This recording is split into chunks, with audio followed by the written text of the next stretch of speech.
This Monero Matteo video is sponsored by Cake Wallet. Safely store, send, receive, and trade your Monero on Cake Wallet on Android and iOS.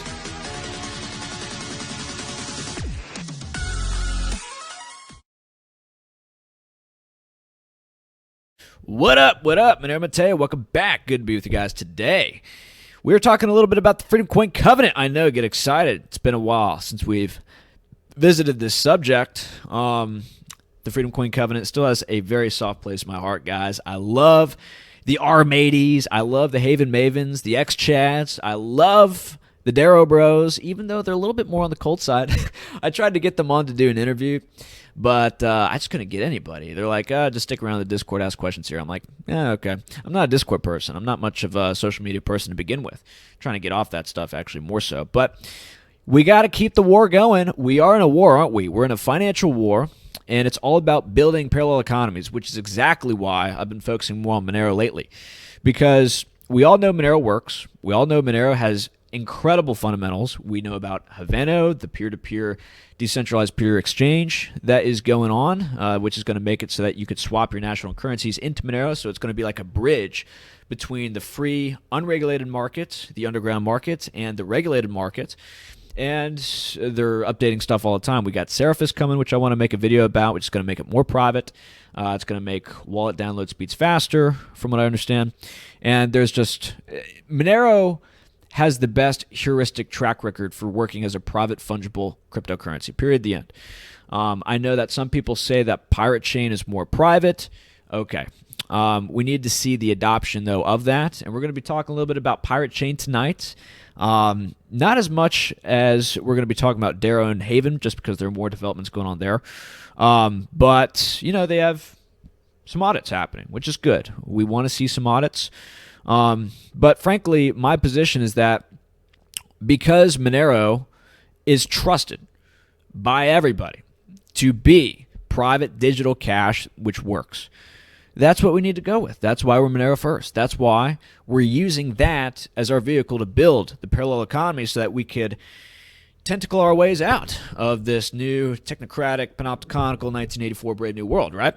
That's what our goal is, and that's why on Mondays we're doing Monero Marketing Mondays, and we're going to be celebrating businesses which are using Monero to trade and are using it as a way to kind of branch out to a new world that we're trying to make, which is a world of liberty and freedom. So that's why I've been talking more about Monero. I think a lot of you guys understand that. Doesn't mean I don't think that there aren't great things going on in the privacy space as well, because what Haven promises is huge. I think that it's a risky endeavor, which is very difficult to accomplish successfully, but they're trying it, and so I'm supportive. And I think that what Dero aims to do is incredible as well. We're going to talk a little bit more about that today. So that is just to lay the groundwork for this, guys. I hope that you guys are doing well. Like, subscribe, all this stuff. If you love parallel economies, if you love saving the world, which we need Christ for too, but you guys know my positions on that. Let's go ahead and get into it. So let's just check out Trade Ogre real quick. Trade Ogre, we love Trade Ogre, the Mordor of crypto. Let's go. Like if you guys like Trade Ogre. Leave a comment. I love Trade Ogre. So Dero is the top of the list. Now, why is that? And that's perfect that Dero is the top of the list because we're going to be talking about some new promising news going on with Dero. Dero is up 6.62%. Now, it was up a lot more versus Bitcoin recently. There was a huge jump right here. People are looking at moving averages and stuff like this, trend lines. We seemingly broke a trend line. Let me just make sure my picture is over here. Yeah, so it's looking good, guys. But the thing is, it's jumping right now because we've got the news that it looks to be on its way to the main net. Now, they said that Dero was going to be coming out Q3, I think, last year, 2021. And then I guess they had to do some extra work on it. There is something that I want to point out that they're doing, which kind of gains some legitimacy in my eyes, probably in y'all's too. They're doing a bug bounty program. So let me just go ahead and just pull that up. All right, so guys, check it out. Rewards of $50,000 for Dero Stargate testnet bugs. bugs which can lead to double spend, unintentional change in supply of native Dero, or DVM smart contract assets/tokens. Okay, so what they're trying to do is they're trying to make sure it's totally good to go before the rollout, something that gives us certainly some confidence that it's going to be rolling out in a pretty robust and foolproof way, and that's good. That's good. We don't want to have any issues with the rollout, and it's actually rolling out, guys. Think about it, at a very opportune time. Okay, you've got Ethereum with the ridiculously high transaction costs and fees. You've got Solana with this whole wormhole thing that costs people $320 million apparently. There's $320 million of Ethereum which was lost in this like Solana bridge which was made. And Solana, by the way, can turn on and off apparently. Like apparently it's been off for like 24, 48 hours at a time. Hello? That's not how this stuff's supposed to work. So the fact that Dero, if you don't know, I know I didn't give too much of an introduction to this, but it's a private smart contract platform which integrates really novel technologies into its structure. Homomorphic encryption, the DAG block structure, which is rather unique. There's a lot of unique parts of this stuff. And if you want to learn more about that, go check out our Dero deep dive video. We go deep into the technology of this stuff. We talk about the pros and cons. There are some things to be aware of when it comes to Dero. There is a pre-mine. Okay? And I know red flags were just waved, alarm bells rung. But what they're going to do is they're going to be using that pre-mine to market and to get Dero out there, apparently. That's what they say. I know I'm a little bit skeptical of this too. That's one thing I don't like about the project, but that's there. That's there. And so when it rolls out, it's probably going to be good for the price, but you want to be careful because they're probably going to be selling a lot of that Dero in order to market this stuff. So they say. Okay? So that's just something to look out for. But go check out the technologies. I mean, homomorphic encryption is, for the first time, being integrated into crypto with Dero. And homomorphic encryption is used in the medical industry in order to encrypt very sensitive data. Okay? I mean, it allows you, from what I understand, if I remember properly, it allows you to change the information in the encrypted structure without actually having to decrypt it first. It's very interesting. It's very interesting as long as you have a particular key, right? So really novel technologies. I go check it out. They've also got interesting things going on with the Astro BWT. They've got things that businesses could use. So it's pretty interesting stuff. I go give it a look, but let's go see what it is they're promising, because they're promising a lot. They're promising a lot, and if you don't know, the Crypto Vigilante team seems to be rather supportive of Dero, and they do a lot of research into this stuff before suggesting these things. But check it out. Dero's solution eliminates trust inherent to pulling the goalpost back to Layer 1.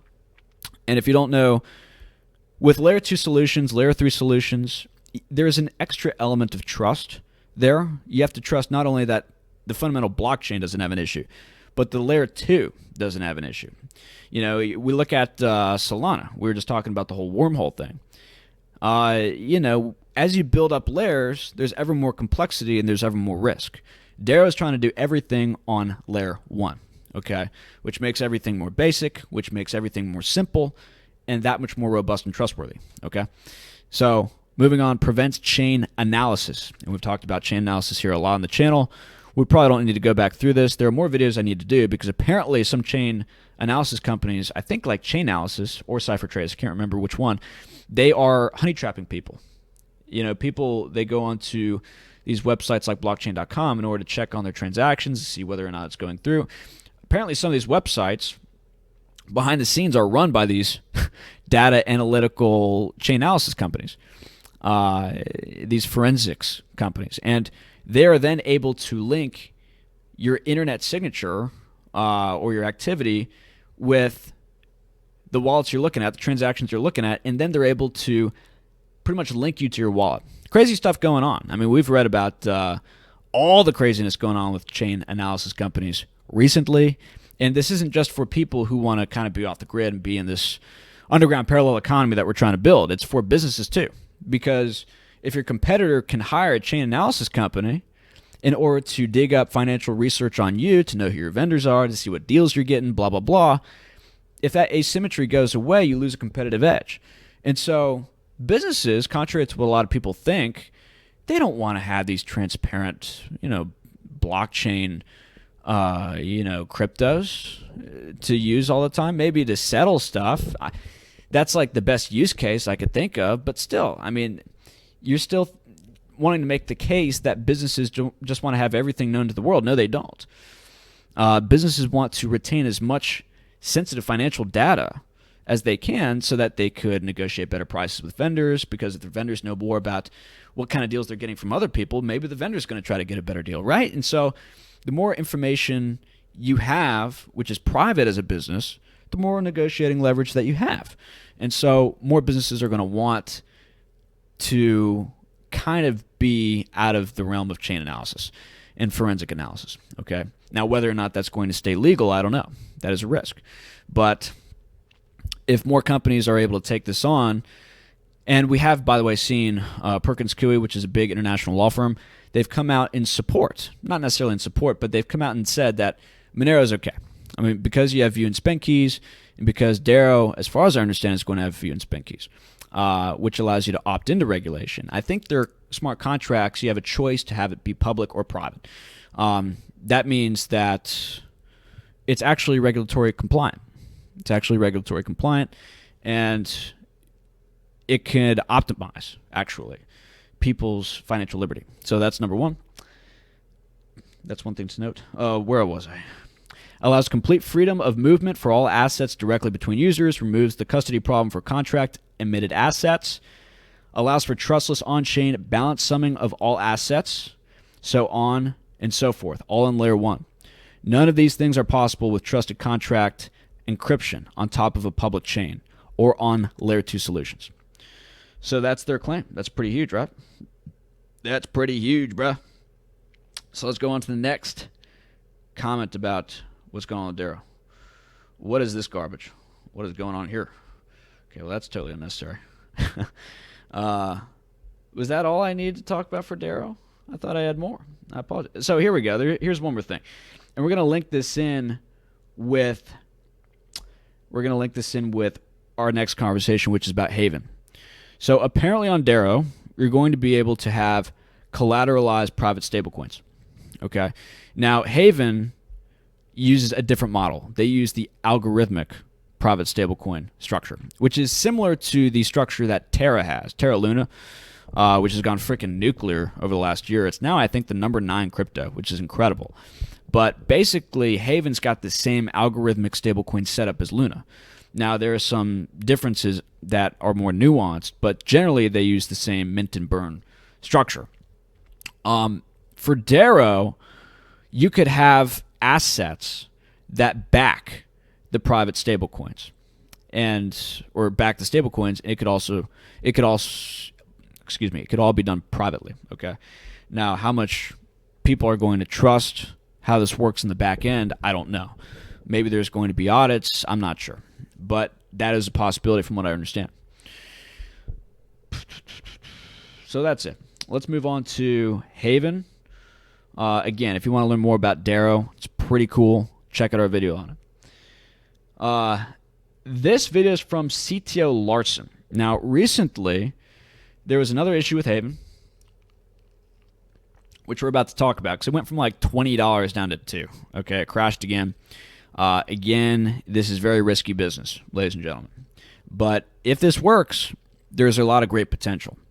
You're talking about having private Bitcoin. You're talking about, or not actually private Bitcoin, but private exposure to the price of Bitcoin.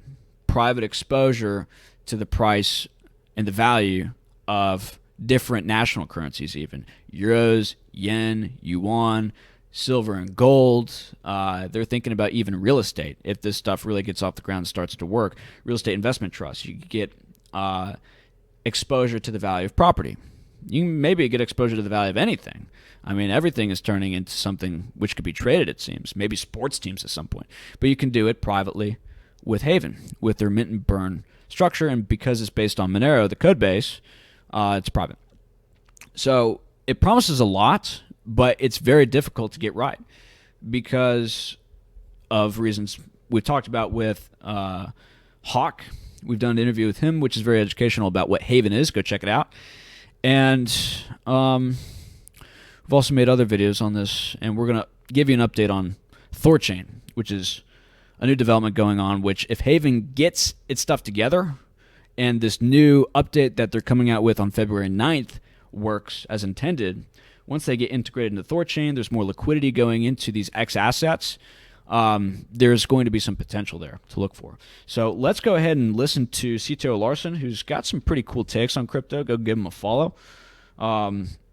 He's talked about Haven for quite a while. He's talked about it for about a year. So he's pretty educated on this stuff. Let's go ahead and just get to what the fundamental issue is, which is now plaguing Haven. Check it out. I dumped. No, I have not dumped anything. Instead, what has happened is this. Some people have gamed the vault. And probably what they've done is something like this.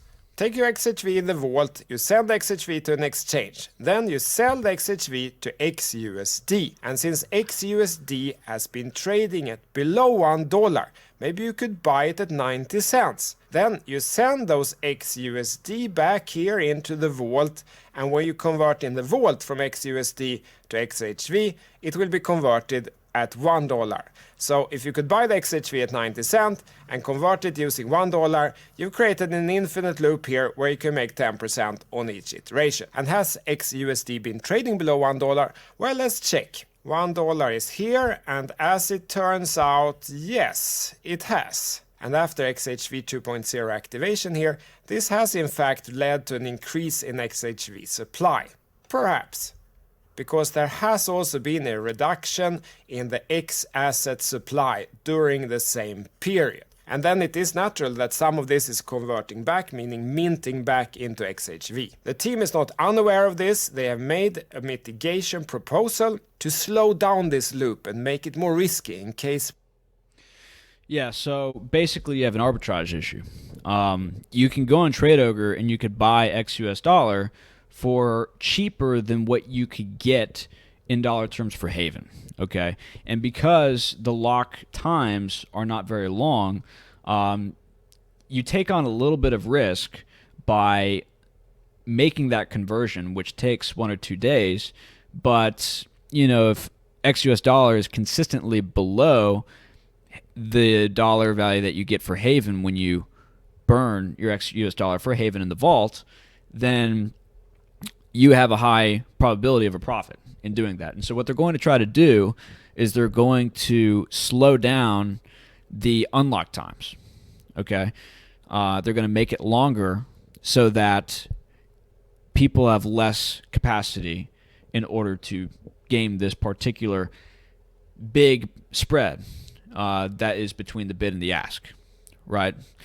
That is between the value that you can get for burning the asset and minting the asset for the dollar than otherwise. I hope that makes sense. It's kind of complicated, but they're working on it. So let's go to see what it is they're going to be doing in order to try to fix this problem. I've got tabs everywhere. I did not organize this very well, and I apologize. I've just been working. Let's see. I've got a bunch of tabs pulled up. Okay, here we go. So this is from the Haven Protocol. This is back January 13th, so it was about a month ago. We haven't talked about this in a while, so there's a little bit to catch up on. Haven's protocol is working on a new tokenomics. And the proposal was passed with a 96% approval. And so here are the 4 changes that they're doing in order to try to mitigate this issue. Again, this is coming out in the next 5 days from what I understand. Asymmetric lock time. So offshore, Haven to XUS dollars is going to take 21 days. So if you want to get your assets offshore into the private Haven stablecoin market, the X market, it's going to take 21 days. Meanwhile, if you want to go from XUSD to Haven, it'll take 12 hours.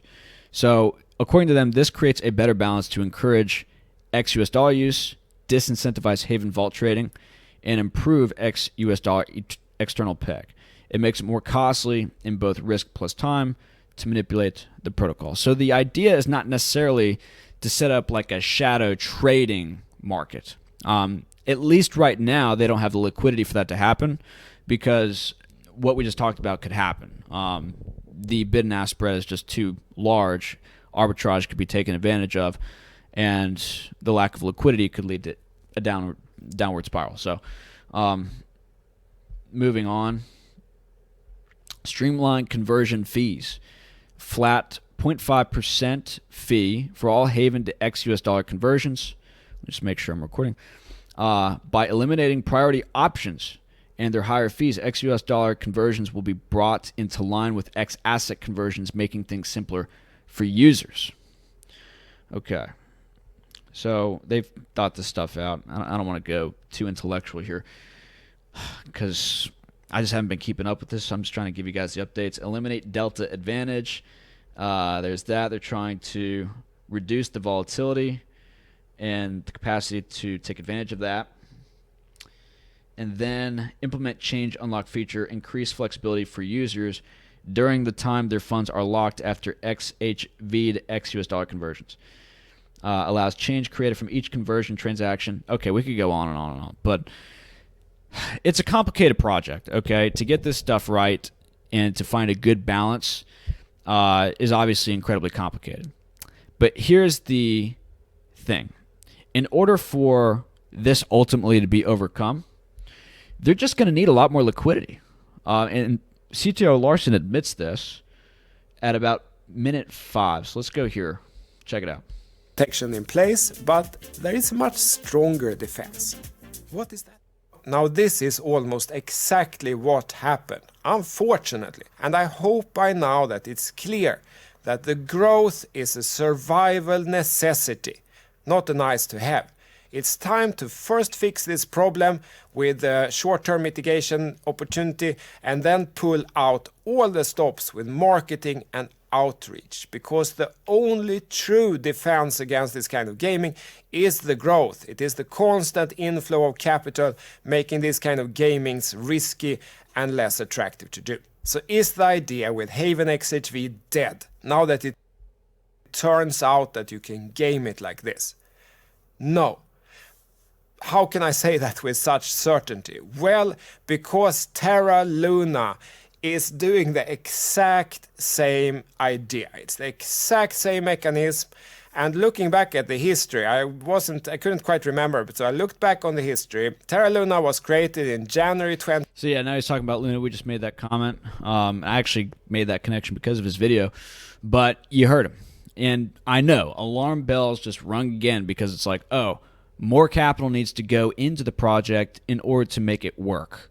Because more capital doesn't go in, then you're going to have more capital going out. Sounds like a Ponzi scheme. I get it.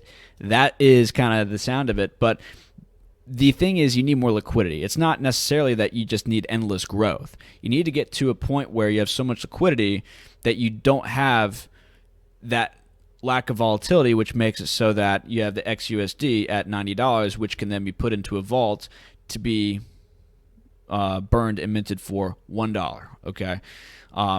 If you have the XUSD at, let's say, 99 cents. Did I say $90? I meant 90 cents. If you have XUSD at 90 cents, then you could game it more. If it's at 99 cents, then there's less of a capacity or less of a incentive in order to try to get that extra profit by minting more Haven in the meantime, which devalues the Haven, etc. So it's kind of a complicated thing. They're working on it. Ultimately, it's just going to come down to more liquidity. So we'll see if that happens. They're trying to make it, I think, so that they could balance the lock and unlock times to a point where the liquidity that is going into Haven right now could have it work sufficiently well for what it is attempting to do. But as more liquidity comes, it's going to be more stable. That is the promise, okay? And I know Haven is still rather centralized as a project. There's still a core team of developers. There's still a development tax. The roadmap that they have is to, at some point, let it go. Let it go into the wild, let it sprout its wings, and kind of do its own thing. So, again, there are risks to this project. It's a very complicated project to try to understand for a lot of people, which is maybe why they shy away from it. It's not until the idea itself gets popularized and people see it working without, issues that it's had not only recently, but last June when you had an inflation problem, that people are going to trust it to actually successfully offshore their capital.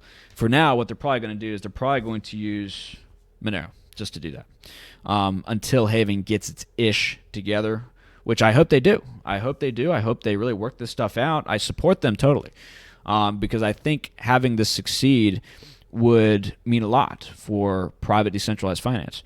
But it's got to work. So the next news is they're going to be integrating with Thorchain. The integration, according to Thorchain, is still ongoing. They have a little bit more work to do, and they say this also paves the way for Monero. So you're going to be able to, I guess, if they get the integration with Haven working, have Monero be integrated into Thorchain as well, which means a lot more liquidity going to Monero, right? It's going to be a way that people can kind of wash out their Bitcoin. It's going to be a way that people could exchange their, maybe KYC-laden Bitcoin, maybe their tainted Bitcoin even, for Monero. Now, how many people are going to be able to make the decision, if they know about this tainted Bitcoin problem, trade their Monero for Bitcoin? Why would you want to do that? Why would anyone want to do that? I don't get it. What would be the benefit of doing that? Maybe you could stake your Bitcoin on some lending exchange for 6% annualized. I don't know. Apparently, you can get pretty good yield by posting your Bitcoin up on Thorchain, from what I've heard from what's his face. I can't remember it right now, but Voorhees, who, by the way, speaks pretty positively of Haven. He wants it to work too, and he's got like 500,000 followers on Twitter. So, yeah, a lot of stuff going on. Let's check out some other things going on. And yeah, I know some people want me to get the Haven crew back on for an interview. I'm not doing interviews right now. I'm too busy. Maybe in the summer. Some people from Epic Cash want me to do an interview with them. Frankly, to be honest with you guys, I have zero interest in Epic Cash. Zero interest. We already have private digital money which works. And you may say, well, Matt, why do you like Pirate Chain then? Well, it's like, dude, Pirate Chain is a meme coin. Okay? Right now, it's just a total meme coin. Now, it could work. I mean, the people who argue with me about Pirate Chain, they never say anything about whether or not the privacy works. Okay? Does the privacy work? Cool. Is it a fun meme? Is it a fun community that people want to be a part of and want to party with and want to take on like they did with Dogecoin and Sheeb and these other ridiculous tokens? Yeah. Seriously, this dude was arguing with me this morning on Pirate Chain. He's like, dude, check out this music video with these hot dancing women and this dude playing guitar. Like, how do we take this stuff seriously? I can't believe people in the privacy sector look at it. And I'm like, dude, bro, this is exactly why I'm bullish. This is exactly why I look at Pirate Chain favorably. Do you not understand the crypto market? Do you not understand the environment that we're in? The crypto sphere is degenerate. The crypto sphere responds to things like this, okay? And so, to me, I look at Pirate Chain and I'm like, yeah, these guys are marketing geniuses. This could really take off. And that could have positive spillover effects for the privacy space, because if people look at Pirate Chain, they're like, maybe I'm looking for something that works a little better, has better heuristics, has been adopted more, has, possibly a longer lifespan because of the whole scalability issue with its coins being capped and they're using ASICs and all these things. Maybe they'll go to Monero. That's one possibility. Other people think that Monero is going to lead that charge. I think it will, but there's still a slim possibility that Pirate Chain could come out ahead because of the meme, dude. Like, you got to understand. You got to understand the power of memes in this world, dude. You just do. If you don't, you're going to have a bad time. And that's why I'm kind of bullish on Pirate Chain. There's only a couple things I got to say about it in this video, but yeah. And here's Eric Voorhees anyway. He says, there is another stablecoin far smaller and not nearly as decentralized, parentheses, yet, called Haven. It uses a similar mint and burn mechanism as Terra's UST, but it's a fork of Monero with a corresponding degree of privacy. Yeah, so he likes it. He digs it, bro. Moving on. What do we got to say? And guys, this is like my summed up position on Haven. if you want to hear it. So this guy's got a pretty good take. He says, I've been an outspoken critic of the Haven ecosystem. Well, I don't know why you need to be a critic of the Haven ecosystem. I think it's awesome. The X-Chats are a lot of fun. But I remain a hodler of XHV simply because of the concept of Monero-based private stablecoins is glorious. I'm not convinced the problems have been solved yet, but I'm confident that the team is committed to getting it right, and I think they are. I've spoken with the team, and I've been in the Discord. They really are genuine about getting this thing working. They really are. They're doing the best they can to try to really get this thing off the ground and have everything be working the way it should. And I do believe in their intention to make this thing at some point totally decentralized and to let it go and not have any developer tax. I do believe them. But right now, just understand there are a lot of risks. Understand that it's rather centralized. And as for building the parallel economy, dude, we just got to focus on Monero, right? We got to focus on Monero. That's where I'm at. This guy kind of echoes that. And we've talked about the tokenomics change here, which is going to be coming out soon. And they're doing testing already, blah, blah, blah. All right, so last thing I want to talk about, how long I've been going on for this, a bit of a longer video, or maybe it just feels that way because the whole Haven complication thing. I probably did not explain that well at all, but it's a complicated project. It's a complicated project with the mint and burn thing and why it is that didn't work and unlock times and the risk and the probability of loss involved and all that stuff. It's sort of like talking about derivatives or options. You know what I mean? Anyways, Pirate Chain is working on a code security review. I think they raised about $250,000 in order to do this audit, and the people doing it are pretty professional as far as I understand. Where'd it go? Where'd it go? As promised, the Pirate Chain team has secured a code security review by an external third party. Reviews are part of the development process to occur occasionally to ensure that all parts of the code are scrutinized as much as possible. The auditors reviewed the Treasure Chest wallet. And yeah, we could go into kind of all this stuff. And there are more audits needed, according to them. At least they're admitting that. I mean, that's pretty well-meaning and honest, from what I understand. But yeah, they're doing work to try to get this in a state where it's more trusted by people, right? Because, yeah, you got a good meme going, but will people trust the privacy and the long-term viability of your coin? And I've heard a lot about problems with the project. If you want to get a better DL as to Pirate Chain, we did an interview with Draith, Captain Draith, who is one of the big outreach guys. And I've talked to Lutz a lot. I still got to get him on the channel. Love you, Lutz. We do talk a lot on Telegram, even though I got to reach back out to you. But yeah, it's, to me, a legit project. Like, some people say it's an outright scam. I don't think that's the case. I think they're actually trying to do something here. But for me, right now, the meme is the biggest part of this project. Seriously. And people look at the meme and they're like, this is a reason not to invest. For me, it's a reason to go all in. Not all in, I'm joking. But like pirates and privacy and music videos with women dancing. Like, come on, this is crypto gold. You have to understand this. This is where we're at. Okay. And look, I'm not about degeneracy. I'm not about, all this stuff that's going on in crypto. But you got to understand, this could be a way to evangelize private cryptos.